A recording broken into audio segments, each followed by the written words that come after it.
Shalom, Bapak Ibu Saudara.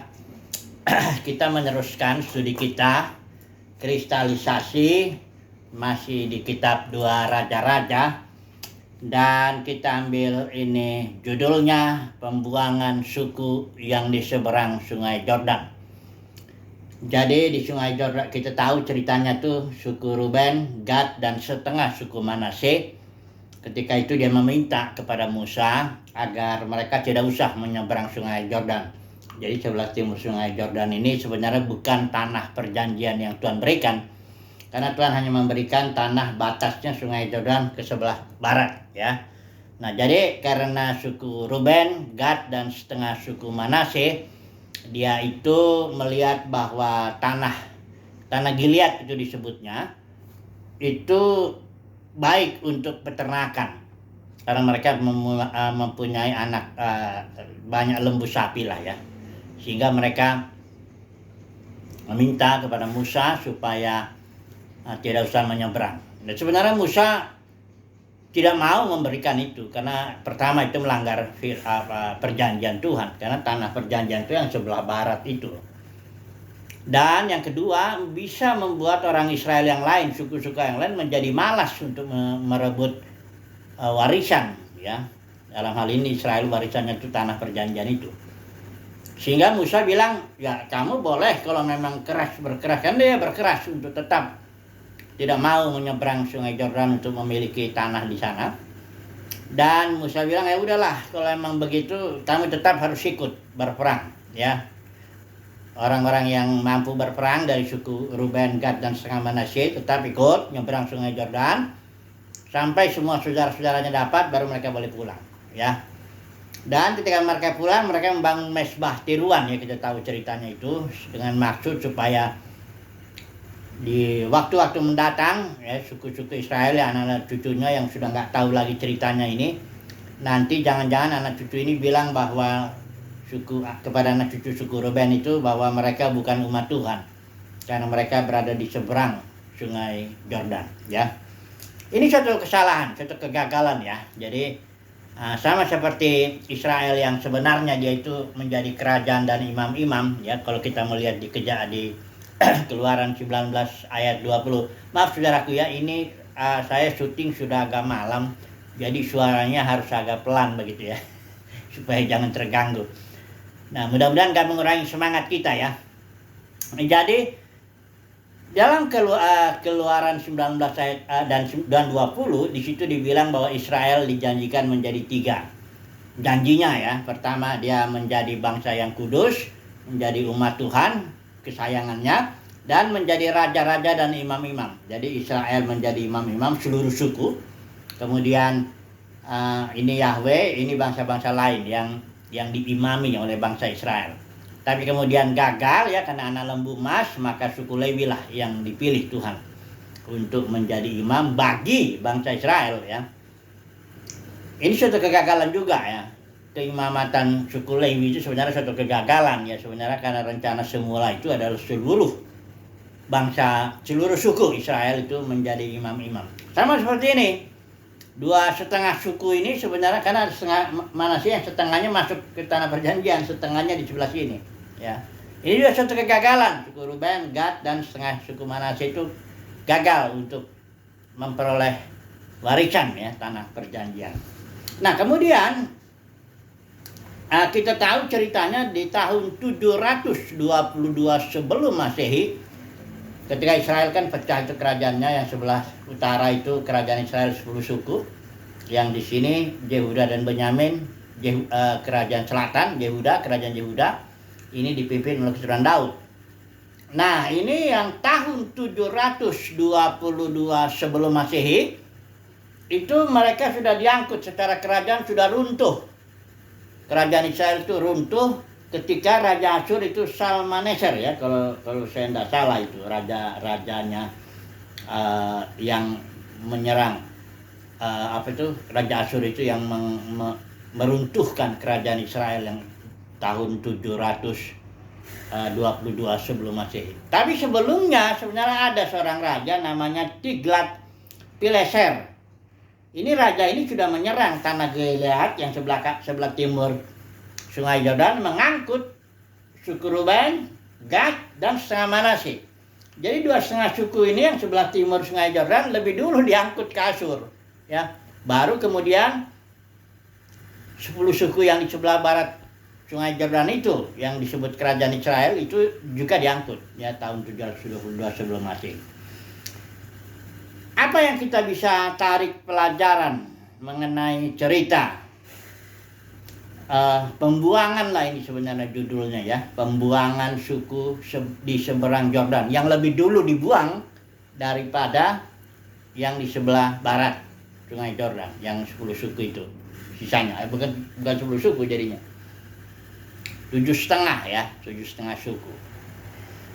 Jadi kita harus lihat ini cerita dalam Perjanjian Lama ini kembali, makanya saya berulang-ulang mengatakan konteks itu sangat penting, ya. Sebelum menafsirkan, orang perlu sangat tahu prinsip konteks.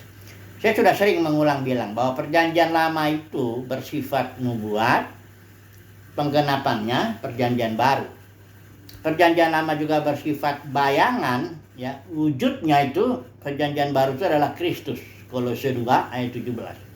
Perjanjian Lama itu simbol atau tanda, ya, dan realitanya itu adalah Kristus juga. I am the reality, ya.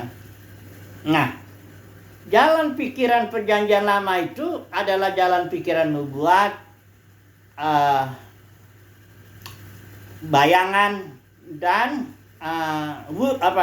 simbol, ya. Sementara jalan pikiran daripada Perjanjian Baru itu bersifat penggenapan. Setelah itu realitanya, bukan bayangan, ya. Wujud, realita itu bukan simbolnya, sedang juga wujud, ya, bukan bayangannya. Sehingga memang yang bisa menafsirkan Perjanjian Lama ini, ya, itu adalah hanya Kristus. Karena dialah yang menggenapinya. Kalau enggak, ini Perjanjian Lama akan menjadi suatu cerita yang agak aneh sebenarnya. Kenapa Tuhan kok hanya mencintai suku Israel? Kenapa kok Tuhan menumpas bangsa-bangsa yang 7 bangsa itu, dan sebagainya, ya. Ada banyak masur kutukan, ya, seolah-olah kayaknya kok Bapa di surga ini kok kayak nggak adil, ya, dan sebagainya. Banyaklah, ya. Sehingga ini jadi kitab tertutup Perjanjian Lama kalau tidak dibukakan oleh Kristus. Itu makanya ketika muridnya Yesus bangkit itu dia membukakan Perjanjian Lama itu, bahwa dialah penggenapannya itu, ya. Nah, ini alur satu lagi, sebelum saya bicara konteks. Satu lagi, bahwa Perjanjian Lama itu bersifat jasmani, Perjanjian Baru spiritual, ya. Itu surat Korintus sudah kasih tahu prinsipnya. Yang pertama itu memang natural, baru yang spiritual, ya. Nah, contohnya misalnya tempat ibadah di dalam konteks Perjanjian Lama itu tempatnya harus Yerusalem, ya. Harus baitnya itu gedung, bangunan lah, ya. Kalau sebelum itu Musa, ya, tapi sesudahnya kan Kemah Daud baru bait suci Salomo. Jadi tapi gedung lah pendeknya. Kemudian musuhnya Israel itu jasmani, 7 bangsa itu. Ini di sini enggak begitu, ya. Kalau di sini musuh-musuhnya rohani, ya, roh jahat maksudnya, ya. Kemudian berkatnya juga di sini berkatnya jasmani, sini berkatnya rohani, sini ibadahnya harus dengan ritual, aturan, hukum, ya. Di sini ibadah dalam roh. Hukumnya dalam Perjanjian Lama itu tertulis dalam 2 loh batu. Kalau di sini dalam loh hati, ya, dalam batin. Jadi ada apa, ya? Pola berpikir. Konteks itu kan saya sudah pernah katakan. Kon dengan tectus itu bahasa istilah Latin. Kon itu bersama, tectus itu terjalin. Jadi kalau digabung ini kon dengan tectus itu artinya terjalin bersama. Jadi konteks itu artinya kalau membaca itu lihat konteks perjanjian, dalam hal ini konteks perjanjian, ya. Perhatikan konteks Perjanjian Lama itu pertama bersifat nubuat, kedua bayangan, simbol, bayangan baru simbol, ya. Dan juga jasmani. Kemudian alur berpikirnya ini kalau konteks itu diterapkan kepada literatur yang tadi itu jalinan bersama itu artinya dalam literatur ada pola pikir, ada kerangka, ada alur berpikir, ya, atau connection of thoughts itu satu garis begitu, dan itu harus dipahami alur berpikirnya. Alur berpikir perjanjian lama dengan alur berpikir perjanjian baru itu beda banget. Alur berpikir perjanjian lama itu jasmani, alur berpikir perjanjian baru itu spiritual. Alur berpikir perjanjian lama itu bersifat nubuat, bayangan, dan simbol. Ini alur berpikir perjanjian baru bersifat realita, wujud, dan juga penggenapan. Sehingga kalau nanti orang mencopot cerita atau bahkan satu ayat pun atau satu ungkapan, ya, misalnya batu karang, ya, dalam cerita Musa itu yang Musa pukul batu karang itu yang keluar air, itu satu istilah aja, ungkapan batu karang, batu itu apa? Ternyata kalau pola pikir perjanjian lama itu dibawa masuk ke sini, nggak boleh dibilang batu itu. Ternyata Paulus menafsirkannya dalam Korintus. Batu karang itu ialah Kristus, katanya. Ya. Jadi, misalnya hukum perpuluhan, ini banyak nih. Hukum perpuluhan itu adalah alur berpikir perjanjian lama yang memang aturan-aturannya tertulis di loh batu di luar dan harus ditaati dan sebagainya. Tapi dalam perjanjian baru itu hukum perpuluhan itu buah sulung yang termasuk dalam kategori donasi kepada bait suci itu harus ditulis dalam batin, ditafsirkan, ditulis dalam batin. Contohnya hukum rajam juga, ya. Hukum rajam itu juga waktu Yesus dibilang sama orang Farisi datang bahwa perempuan yang kedapatan berzina, menurut hukum Musa memang dia harus dirajam. Tapi Yesus datang untuk menggenapi hukum Musa, ya. Dengan cara apa? Dengan cara bukan dibatalkan hukum Musa, bukan hukum Taurat dibatalkan, tapi digenapi oleh Yesus dengan cara ditulis dalam batin. Makanya Yesus menulis di tanah. Dan hukum rajam yang ditulis di tanah itu tafsirannya begini. Siapa yang nggak berdosa, lempar duluan. Itu perempuan yang berzina itu. Yang kedua, ketika Yesus lihat tidak ada yang melemparnya, perempuan itu datang, Yesus bilang, aku mengampuni, ya, tapi jangan berbuat dosa lagi. Jadi penafsirannya seperti itu, ya. Jadi hukum perpuluhan yang ini terlalu banyak sekali kekacauan dalam kekristenan karena tidak mengerti prinsip konteks. Selalu ngomong konteks sih, ngomong konteks PL, konteks VB gitu. Tapi dia nggak ngerti. Ternyata kok dibawa-bawa. Dari mana saya tahu bahwa dia nggak ngerti itu? Para pengajar kita pada umumnya di dalam kekristenan. Karena dia bawa hukum perpuluhan masuk ke dalam hukum perjanjian baru. Di sini hukumnya hukum roh. Di sini hukumnya hukum tertulis. Jadi dia bawa-bawa gitu loh, ya.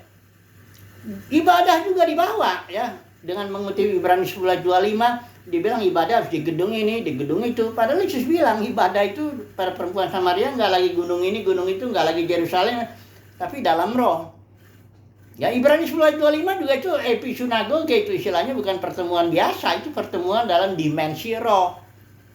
Jadi karena tidak mengerti alur berpikir perjanjian lama dan juga tidak mengerti alur berpikir perjanjian baru, akhirnya dimasukkanlah jadi kacau dia, campur aduk. Sekarang ini cerita, kembali lagi ke dalam cerita ini. Pembuangan Israel ini, ya. Tadi saya katakan tanah perjanjian itu sebenarnya kalau dalam itu warisan, ya. Tanah perjanjian itu warisan. Itulah yang dijanjikan oleh Tuhan sebenarnya kepada Abraham, terus turun kepada Israel juga, ya. Nah, itu warisan. Bukan kebetulan memang pengaturan Tuhan suku Lewi tidak dapat warisan itu, karena warisannya suku Lewi itu adalah Tuhan sendiri, ya. Nah, warisan ini dalam konteks atau dalam alur berpikir perjanjian lama, karena dia itu simbol, nubuat, dan juga bukan simbol, nubuat, dan juga tanda. Kalau dalam perjanjian baru warisan itu apa? Warisan Abraham itu, ya. Kalau saudara lihat dalam surat Galatia itu, oleh sebab warisan itu sebenarnya adalah roh, ya. Ya, perhatikan dulu, atau berkat lah, ya. Galatia 3:14. Yesus Kristus telah membuat ini supaya di dalam dia berkat Abraham sampai kepada bangsa-bangsa lain, sehingga oleh iman kita menerima roh yang dijanjikan. Jadi kalau dalam konteks perjanjian lama itu warisan itu atau berkat itu tanah perjanjian Abraham, kalau di sini itu adalah roh atau Kristus, bisa juga kita bilang begitu, karena Kristus itu kan adalah roh juga, the Spirit of Christ.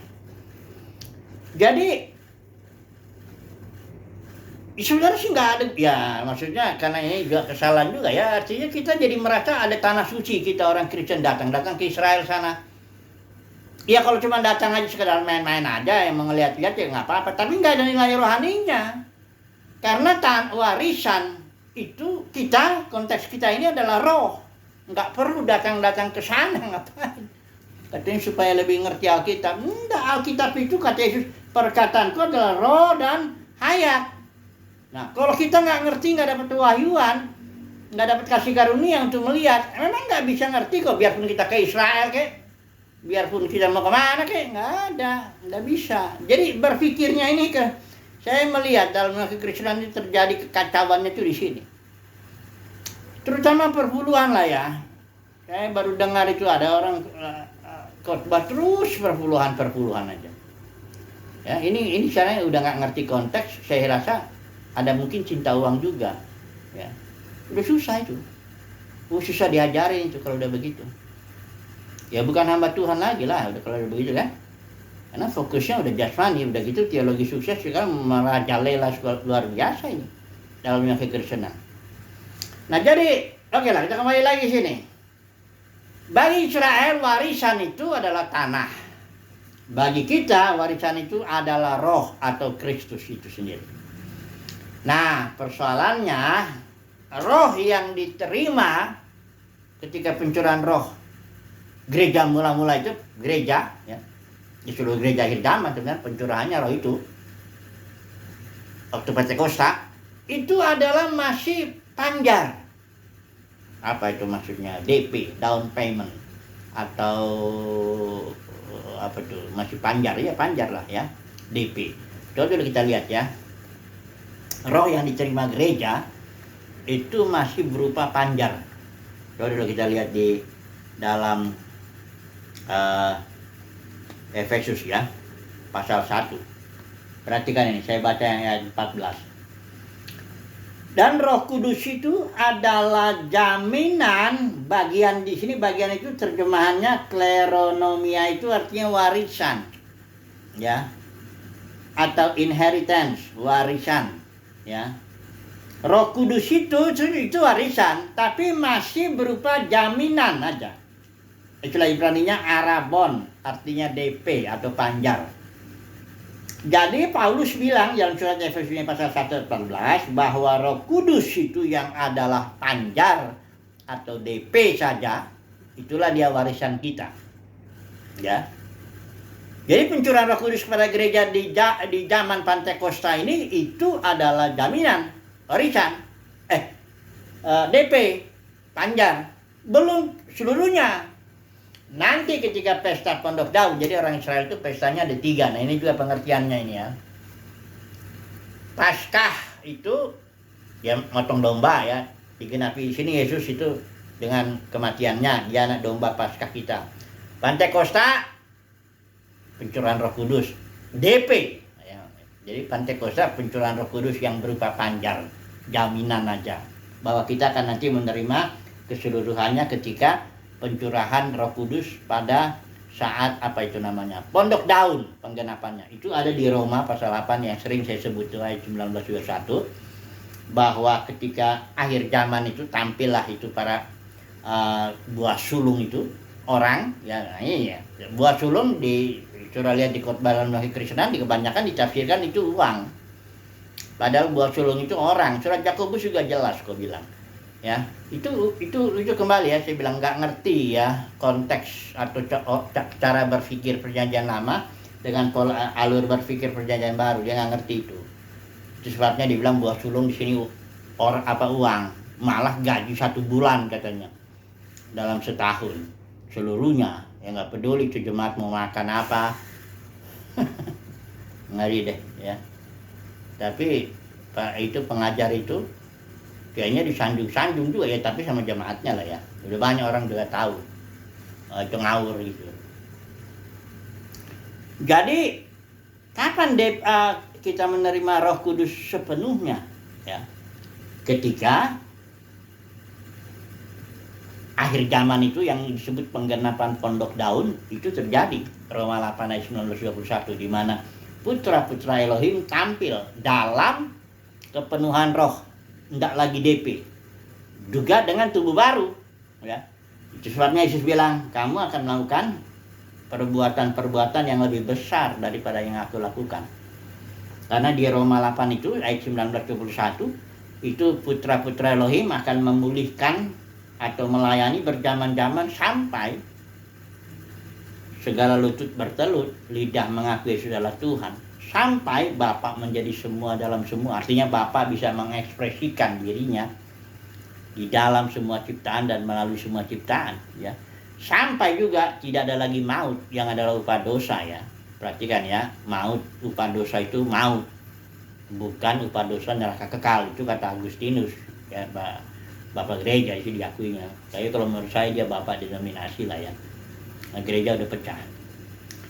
Jadi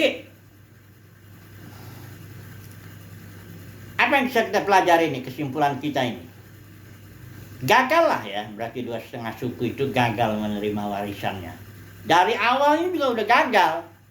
Ya, dari awalnya juga udah nggak mau masuk dia ke tanah perjanjian, soalnya dia melihat di seberang sungai Yordan sebelah timur itu, ini bagus untuk peternakan, kami ini banyak ternaknya, ya. Penglihatannya itu jasmani sekali. Dari awalnya pun sudah gagal dia untuk mendapatkan tanah warisan itu, perjanjian itu, tanah perjanjian. Kemudian dia dibuang lagi. Kalau saya baca satu Tawarik 5, ya. Sebenarnya Tuhan masih murah hati, dia masih bertahan lah, ya. Nah, itu berapa ratus tahun lah, ya, dia di situ. Karena perhatikan nih, ya, Tawarik 5 ayat 25, saya baca, minta bantuan dulu sebentar di sini. Tetapi ketika mereka, maksudnya setengah suku Ruben, Gad, dan setengah suku Manasye itu, tapi ketika mereka berubah setia, ya, terhadap Elohim atau Yahweh nenek moyang mereka, berzina dengan mengikuti segala allah bangsa-bangsa negeri yang telah dimusnahkan itu, maka Tuhan menggerakkan Pul, yakni Tilgat-Pilneser, Raja Asyur. Raja itu mengangkut mereka ke dalam pembuangan, yaitu orang Ruben, orang Gad, dan setengah suku Manasye. Jadi kesimpulannya, gagallah mereka mendapatkan warisan mereka. Sekarang kita lihat dalam kekristenan, bagaimana ini? Banyak nggak yang gagal menerima warisan, yaitu roh? Menurut saya banyak sekali. Kenapa banyak? Karena dalam kekristenan sudah menjadi lahiriah juga. Ibadahnya jadi lahiriah, ya. Berkat-berkatnya juga yang terutama jadi berkat jasmani, penafsirannya juga jasmani, ya.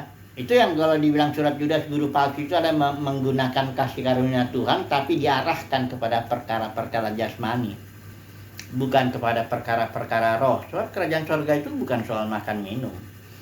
Iya, Tuhan peduli kok dengan makan minum kita, jangan salah juga. Ya pastilah Tuhan pikirkan makan minum kita dan sebagainya. Tapi lihatlah doanya, selalu diutamakan dulu. Cari dulu kerajaan surga, dikuduskanlah namamu, datang kerajaanmu, baru nanti. Dan juga Paulus bilang seorang prajurit sedang berjuang gak peduli. Maksudnya bukan kayak lagi, ya, jangan bilang kalau gitu ini Alkitab ini perjanjian baru ini kita gak usah peduli dengan hidup jasmani, bukan begitu. Orang justru yang sangat fokus kepada roh, orang yang sangat fokus kepada perkara batinnya, dia pasti akan mengurus, bahkan kamarnya atau apanya dia berusaha memperbaiki itu, rajin bekerja, pastilah, ya. Bukan malah jadi nggak peduli, masa bodoh, bukan begitu. Tapi memang hatinya dia cinta Tuhan, ini persoalannya. Kalau orang udah nggak haus dan lapar akan kebenaran, ya, dia malah ingin kaya, ya. Kalau kaya nggak apa-apa. Kalau pengaturan Tuhan kaya, lagi pula dia rajin bekerja, dia dianugerahi kekayaan, nggak apa-apa, ada maksud Tuhan itu, ya. Tapi kalau ingin kaya itu 1 Timotius 6 itu kelihatan, kena empat akibat itu, ya. Hawa nafsu, karena uang itu, cinta uang, ya, bukan uang, cinta uang itu akar daripada segala kejahatan. Kalau udah pengkhotbah ini ngomongnya duit-duit, ya susah itu. Jadi kesimpulannya bagaimana? Memang di dalam kekristenan banyak yang dipanggil, tapi sedikit yang dipilih. Hanya orang-orang pilihan inilah yang nanti dapat warisan, yaitu kepenuhan roh Kristus dalam tingkat kepenuhannya. nggak arabon lagi, nggak jaminan lagi, nggak DP lagi, tapi sudah kepenuhan. Haleluya. Amin.